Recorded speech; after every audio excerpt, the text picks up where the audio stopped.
یہ باغی گروہ ہے، یہ سرکش گروہ ہے، یہ اسلام کا مخالف گروہ ہے۔ 2 مہینے کے بعد کھڑے ہو کے کہہ دیا، وہ لوگوں میں یہ حکومت نہیں سنبھالنا چاہتا، نہ میں باغی گروہ کے ساتھ چلنا چاہتا ہوں۔ آج میں سب کے سامنے اعلان کر رہا ہوں، میرا اور تمہارا سب کا خلیفہ سیدنا امیر معاویہ رضی اللہ تعالیٰ عنہ۔ آج کتنی زبانیں امیر معاویہ پہ بھونکتی اور کتنی زبانیں ان کے بیٹے یزید پہ کھلتی ہیں، صرف شیعہ کی تاریخ پڑھ کے، شیعوں سے واقعات سن کے، مسخ شدہ تاریخیں پڑھ کے اور ان کتابوں کے چند ورقے الٹ کے۔ ایک بات کہا کرتا ہوں، تاریخ جن کے سامنے تھی، صحابہ، تابعین، تبع تابعین، جن کے سامنے یہ واقعات ہوئے تھے۔ جاؤ میں چھوٹا بندہ ہوں لیکن ایک بات آپ کو سمجھا دیتا ہوں اگر سمجھ آ جائے، صحابہ، تابعین اور تبع تابعین میں سے ایک آدمی دکھا دو جو سیدنا امیر معاویہ اور ان کے بیٹے پہ زبان کھولتا ہو۔ تم نے بعد والوں کی باتیں سن کے امیر معاویہ رضی اللہ تعالیٰ عنہ کو دعوت دی حسن نے، آپ کوفہ تشریف لائیں، میں آپ کی بیعت کرنا چاہتا ہوں۔ اللہ اکبر، کرسی رکھی، امیر معاویہ کو بٹھایا، اٹھ کے امیر معاویہ کا ہاتھ پکڑا اور بیعت کی، کہا حسین آؤ امیر معاویہ کی بیعت کرو، امیر معاویہ کی بیعت ہو رہی ہے۔ اور پھر اس سپاہ سالار کو بلایا، اپنے چیف آف آرمی سٹاف کو جو امیر معاویہ کے خلاف جنگیں لڑتا رہا تھا، کہا اٹھو تم بھی امیر معاویہ کی بیعت کرو۔ اور یہی وہ بات تھی جو سرور کائنات نے کہی تھی، یہ میرا بیٹا سردار ہے، اس کے ہاتھ پہ 2 مسلمان گروہوں کی اللہ صلح کروا دے گا۔ آج صلح ہو رہی۔ بس یہی دکھ، حضرت حسین کے کھانے میں زہر ملا کے نعوذ باللہ من ذالک ان کو قتل کر دیا انہوں نے۔ اس لیے حسن کا ماتم نہیں ہوتا، حضرت حسن کے کھانے میں زہر ملائی اس لیے کہ تو نے امیر معاویہ کی بیعت کیوں کی ہے، اسی لیے تو آج کوئی حسن کا نام لینے والا نہیں ہے۔ حسین حسین پتہ کیوں ہوتی ہے؟ حضرت حسین نے ایک شادی کر لی تھی یہاں ایران میں، اور یہ کہتے ہیں ہم ان کی نسل سے، اور ان کو یہ بھی پتہ ہے، ان کی اپنی کتابیں گواہ ہیں کہ حضرت حسین کو شہید کرنے والے بھی یہی لوگ۔ میں انشاءاللہ زندگی رہی تو آئندہ موضوع اس پہ گفتگو کروں، لیکن ایک بات میں آپ کو ضرور سمجھانا چاہتا ہوں، مکہ سے کوفہ جاتے ہوئے کربلا نہیں آتا، یہ بات اچھی طرح سمجھ لیجئے گا۔ سیدنا حسین مکہ سے نکلے تھے، ان کے خطوں کا انبار لگا ہوا تھا، حسین آئے ہم آپ کی بیعت کرنے کے لیے تیار۔ جب حسین رضی اللہ تعالیٰ عنہ نکل رہے تھے نا مکہ سے، عبداللہ بن زبیر نے گھوڑے کی لگام پکڑی ہوئی، عبداللہ بن عباس سامنے آ گئے، کہا حسین کیا کر رہے ہو؟ تمہیں پتہ نہیں علی کو شہید بھی انہوں نے کیا ہے تیرے باپ کو؟ تجھے پتہ نہیں تیرے بھائی حسن کو بھی انہوں نے شہید کر دیا؟ اور کیا تجھے پتہ نہیں اب تیرے بھی خون کا سودا ہو چکا ہے؟ کس لیے جا رہے ہو؟ لیکن شاید حضرت حسین رضی اللہ تعالی عنہ کی زندگی کے ایام ختم ہو چکے تھے، کہا میرے گھوڑے کی لگام کو چھوڑ دو، اب میں نے جانے کا فیصلہ کر لیا ہے۔ وہ خط بھی تو ان کے ساتھ تھے جو کوفیوں نے لکھے ہوئے تھے۔ جب پہنچے ہیں نا کوفہ کے رستے میں، اپنے چچیرے بھائی مسلم بن عقیل کو بھیجا ہوا تھا، پتہ کرو حالات کا۔ ان کی بیعت کرنے والوں کی تعداد بھی ہزاروں میں تھی، اور انہی نے تو خط لکھا تھا آپ آ جائیں، یہاں آپ کے چاہنے والوں کی ایک تعداد۔ لیکن وہ جب شہید ہوئے تو کوئی بچانے والا نہیں تھا، ان کو شہید کیا گیا انہی کے سامنے جنہوں نے بیعت کی ہوئی تھی۔ اب اس خط کی بنیاد پہ حضرت حسین نکلے، انہیں تو یہ بھی پتہ نہ تھا کہ مسلم بن عقیل شہید ہو چکے۔ رستے میں فرزدوق نامی شاعر گزرا، اس نے کہا حسین پتہ ہے مسلم بن عقیل کی لاش سولی پہ لٹکی ہوئی ہے، وہ جن کے خط تیرے پاس پہنچے تھے سب نے رخ موڑا ہوا ہے، اور یاد رکھنا ان کے دل تو شاید تیرے ساتھ ہوں گے، تلواریں تیرے ساتھ نہیں ہوں گی۔ اس لیے جب روکا گیا ہے نا حضرت حسین کو رستے میں، اور روکنے والا بھی صحابی رسول کا بیٹا تھا۔ اس نے حضرت حسین کو کہا تھا آپ اس فتنے میں نہ پڑیں، یہ انتشار کی جنگ ہے، اس آگ میں آپ مت کودیں، آپ کوئی اور رستہ اختیار کر لیں، آپ کے کوفہ میں آنے سے جنگ لگ جائے گی۔ اور یہ مسلمانوں کی جنگیں پہلے بڑی دیر چلی ہیں اور بڑی مشکل بند ہوئی، آپ کا وہاں جانا مناسب نہیں ہے۔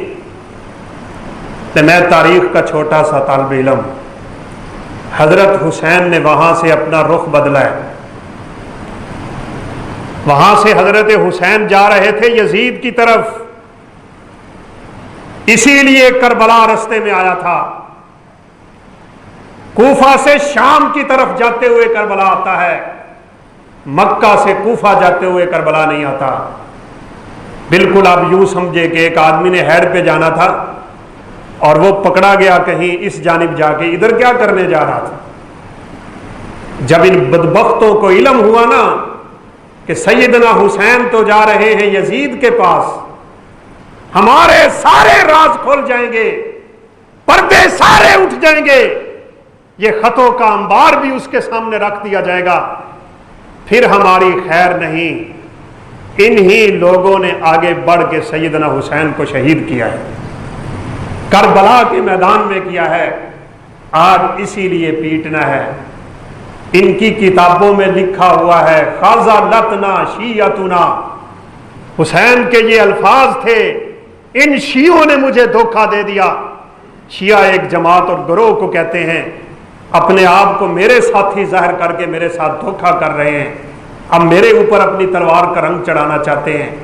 آخر کار انہوں نے شہید کیا ہے۔ بھائی مل کسی اور پہ دیا، تاریخ بڑی بدلتے ہیں اور بدلنے کا بڑا ڈھنگ ہے۔ تو بہرحال انشاءاللہ زندگی رہی تو آئندہ موضوع یہی چلے گا۔ آج ہمیں صحابہ کی سیرت کو دیکھنا ہے اور یہ بات بھی سمجھنے سے قاصر ہوں، سیدنا حسین کی شہادت سے ابو بکر صدیق کا کیا تعلق ہے؟ حسین کی شہادت سے عمر فاروق کا کیا تعلق ہے؟ حسین کی شہادت سے عثمان ذو النورین کا کیا تعلق ہے؟ ان کی شہادت تو 61 ہجری میں ہوئی ہے، جب اللہ کے پیغمبر دنیا سے گئے 61 سال گزر گئے ہیں، اور وہ بیچارے تو بڑی پہلے دنیا سے اٹھ گئے تھے۔ گالیاں ان کو دیتے ہو، شہادت حسین بیان کرتے ہو، یہ کیا ماجرا ہے؟ اس لیے آپ سمجھیں، یہاں دال میں کالا نہیں، پوری دال کالی ہے۔ تاریخ بھی حقیقی سمجھنے کی کوشش کریں۔ اللہ حکم الحاکمین ہمیں صحابہ کرام کے نقش قدم پہ چلنے کی توفیق دے۔ ابو بکر صدیق کائنات کا افضل ترین انسان ہے، ان کے بعد اللہ نے عمر فاروق کو، ان کے بعد عثمان ذو النورین کو، ان کے بعد علی المرتضیٰ کو، ان کے بعد بدر والوں کو، ان کے بعد احد والوں کو، ان کے بعد اصحاب شجرہ کو، جنہوں نے درخت کے نیچے بیٹھ کے بیعت کر لی تھی اپنے پیغمبر سے، جن کے بارے میں آیات نازل ہوئی تھی لقد رضی اللہ عن المؤمنین اذ یبایعونک تحت الشجرہ۔ یہ درخت کے نیچے جو پیغمبر کے ہاتھ پہ ہاتھ رکھ رہے تھے، اللہ احکم الحاکمین ان سب صحابہ پہ راضی ہو چکا ہے۔ ہم تو کہتے ہیں سارے صحابہ ہی اللہ کے محبوب ہیں۔ تم کہتے ہو نا 5 تن پاک، یہ جو پنجہ لگا ہوتا ہے نا جس کے گھر پہ کہ 5 تن پاک، باقی سارے نعوذ باللہ ناپاک ہو گئے ہیں، یہ 5 تن پاک ہیں، محمد اور علی اور فاطمہ اور حسن و حسین رضی اللہ تعالیٰ عنہ۔ باتیں بڑی کرنے کی ہیں، وقت اجازت نہیں دے رہا۔ یہ بات مسلمہ ہے، اس میں کوئی شک نہیں ہے۔ جب یہ آیت کریمہ اتری تھی، اے پیغمبر اللہ آپ کے اہل بیت کو پاک کرنا چاہتا ہے، آپ صلی اللہ علیہ وسلم نے اپنی چادر کے نیچے علی کو لیا، اپنی چادر کے نیچے حسن کو لیا، اپنی چادر کے نیچے حسین کو لیا، اپنی چادر کے نیچے اپنی بیٹی فاطمہ کو لے لیا۔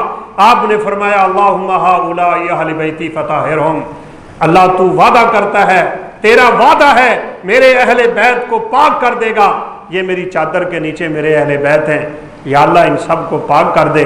وہ کہتے ہیں بس یہی 5 تن پاک ہیں۔ آپ صلی اللہ علیہ وسلم کی ازواج مطہرات بھی آپ کی اہل بیت میں شامل ہیں، آپ صلی اللہ علیہ وسلم کے چچا بھی اہل بیت میں شامل ہیں، ان چچاؤں کی اولاد بھی اہل بیت میں شامل ہے، عباس کی پوری اولاد شامل ہے، جعفر کی پوری اولاد شامل ہے، جن جن پہ صدقہ حرام ہے وہ سارے کے سارے اہل بیت میں ہیں۔ ہم تو ان سب کا احترام کرتے ہیں اور ہم تو سمجھتے ہیں جس کے دل میں اللہ کے پیغمبر کی آل کا، جس کو اہل بیت کہا جاتا ہے، ان کی عقیدت اور محبت نہیں، رب کعبہ کی قسم ہے اس کے دل میں ایمان نہیں۔ یہ بات تو بڑی دھڑلے سے بیان کی جاتی ہے، کرنی بھی چاہیے، لیکن تم یہ کیوں بھول جاتے ہو کہ جو لوگ پیغمبر کی چادر میں آ گئے وہ تو سارے پاک ہیں، وہ بخشے ہوئے ہیں، رب ان سے راضی ہے۔ جس کی چادر میں خود پیغمبر آیا وہ تم بھول جاتے ہو، گالیاں دیتے ہو ان کو۔ سیدہ عائشہ کی چادر میرے پیغمبر پہ تھی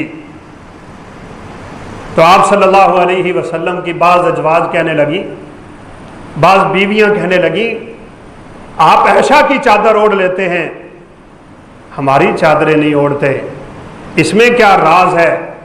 آپ صلی اللہ علیہ وسلم نے فرمایا اللہ کی بندیو، میری بیویوں میں سے اگر کسی کی چادر میں جبریل امین قرآن لے کے آتا ہے تو وہ صرف عائشہ صدیقہ کی چادر ہے۔ وہ چادر تمہیں بھول جاتی ہے؟